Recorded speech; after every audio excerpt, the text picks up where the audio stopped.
శాసనసభలో ముఖ్యమంత్రి రేవంత్ రెడ్డి బీఆర్ఎస్ మహిళా శాసనసభ్యుల పట్ల చేస్తున్న అనుచిత వ్యాఖ్యలను నిరసిస్తూ సీఎం రేవంత్ రెడ్డి వెంటనే క్షమాపణ చెప్పాలని మెదక్ జిల్లా కేంద్రంలోని మున్సిపల్ కార్యాలయం ఎదుట మెదక్ మున్సిపల్ మాజీ చైర్మన్ శ్రీ ఆరేళ్ల మల్లికార్జున గౌడ్ ఆధ్వర్యంలో బస్టాండ్ రోడ్డుపై సీఎం దిష్టిబొమ్మ దహనం చేయడం జరిగింది.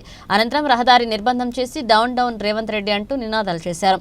ఈ అహంకారపు ధోరణి మానుకోవాలని మరియు వారు మేనిఫెస్టోలో ప్రకటించిన 6 పథకాలు మరియు వాటిలో ఉన్న ఉప పథకాలు వెంటనే అమలు చేయాలని, తెలంగాణలో ప్రజాపాలన కాదు రాక్షస పాలన కొనసాగుతుందని తీరు మార్చుకోవాలని వారు హెచ్చరించారు. ఈ కార్యక్రమంలో పట్టణ కన్వీనర్ మామిళ్ల ఆంజనేయులు, పట్టణ ప్రధాన కార్యదర్శి గడ్డమీద కృష్ణగౌడ్, సీనియర్ నాయకులు ఆకిరెడ్డి కృష్ణారెడ్డి, చింతల నరసింహులు, కౌన్సిలర్లు వంజూరి జయరాజ్, ప్రభురెడ్డి తదితరులు పాల్గొన్నారు. నిన్నటి రోజు తెలంగాణ శాసనసభలో మహిళా ఎమ్మెల్యేల పట్ల అనుచిత వ్యాఖ్యలు చేసినటువంటి ముఖ్యమంత్రి తీరును ఇలా యావత్ తెలంగాణ ప్రజలు తీవ్రంగా గర్విస్తూ ఉన్నది.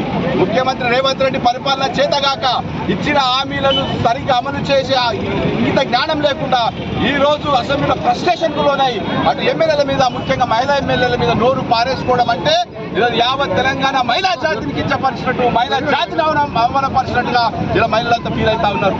ముఖ్యమంత్రి ఈ రోజు చెప్పి అడ్డగోలు హామీలు చెప్పినటువంటి కాంగ్రెస్ పార్టీ అధికారంలోకి వచ్చిన తర్వాత ప్రధాన ప్రతిపక్ష పాత్ర ఉన్నటువంటి మరి ఎమ్మెల్యేలు అడిగిన ప్రశ్నలకు సమాధానం చెప్పలేక, మరి హామీలను నెరవేర్చలేక ప్రజా ఆగ్రహానికి త్వరలోనే గురైనవు కాబట్టి ఫ్రస్ట్రేషన్ లో ఎమ్మెల్యేలను కూడనాడుతా అంటే సమాజం క్షమించదు, ముఖ్యంగా మహిళా సమాజం క్షమించని ఈ సందర్భంగా హెచ్చరిస్తా ఉన్నాం.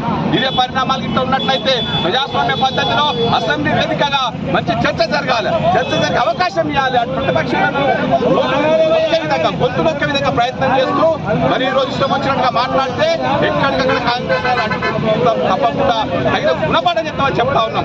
అసెంబ్లీలో మరి మాట్లాడితే బడ్జెట్ మీద చర్చ జరుగుతూ ఉన్నది. అటు మహిళలకు సంబంధించినటువంటి విషయాల మీద కావచ్చు, పేద పడుగు బలైన వర్గానికి సంబంధించినటువంటి ఎన్నో ఆశలు చూపించారు. బడ్జెట్ లో వైకుంఠం చూపించారు. మహిళా స్కీమ్స్ ఏం పోయినాయి, నువ్వు బంగారం యాడికి పెట్టి ఎన్ని రోజుల సీఎంఆర్ రావాలి, ఎన్ని రోజుల కళ్యాణ లక్ష్మి పెండింగ్ ఉన్నది. మీకు అన్ని రకాల స్కీమ్లు పెండింగ్ ఉండి మసిపూసి మారేడుకాయ చేసి పరిపాలన చేతగాక మరింత ఎమ్మెల్యేలకు ఇచ్చే పరిస్థితి అసెంబ్లీలంతా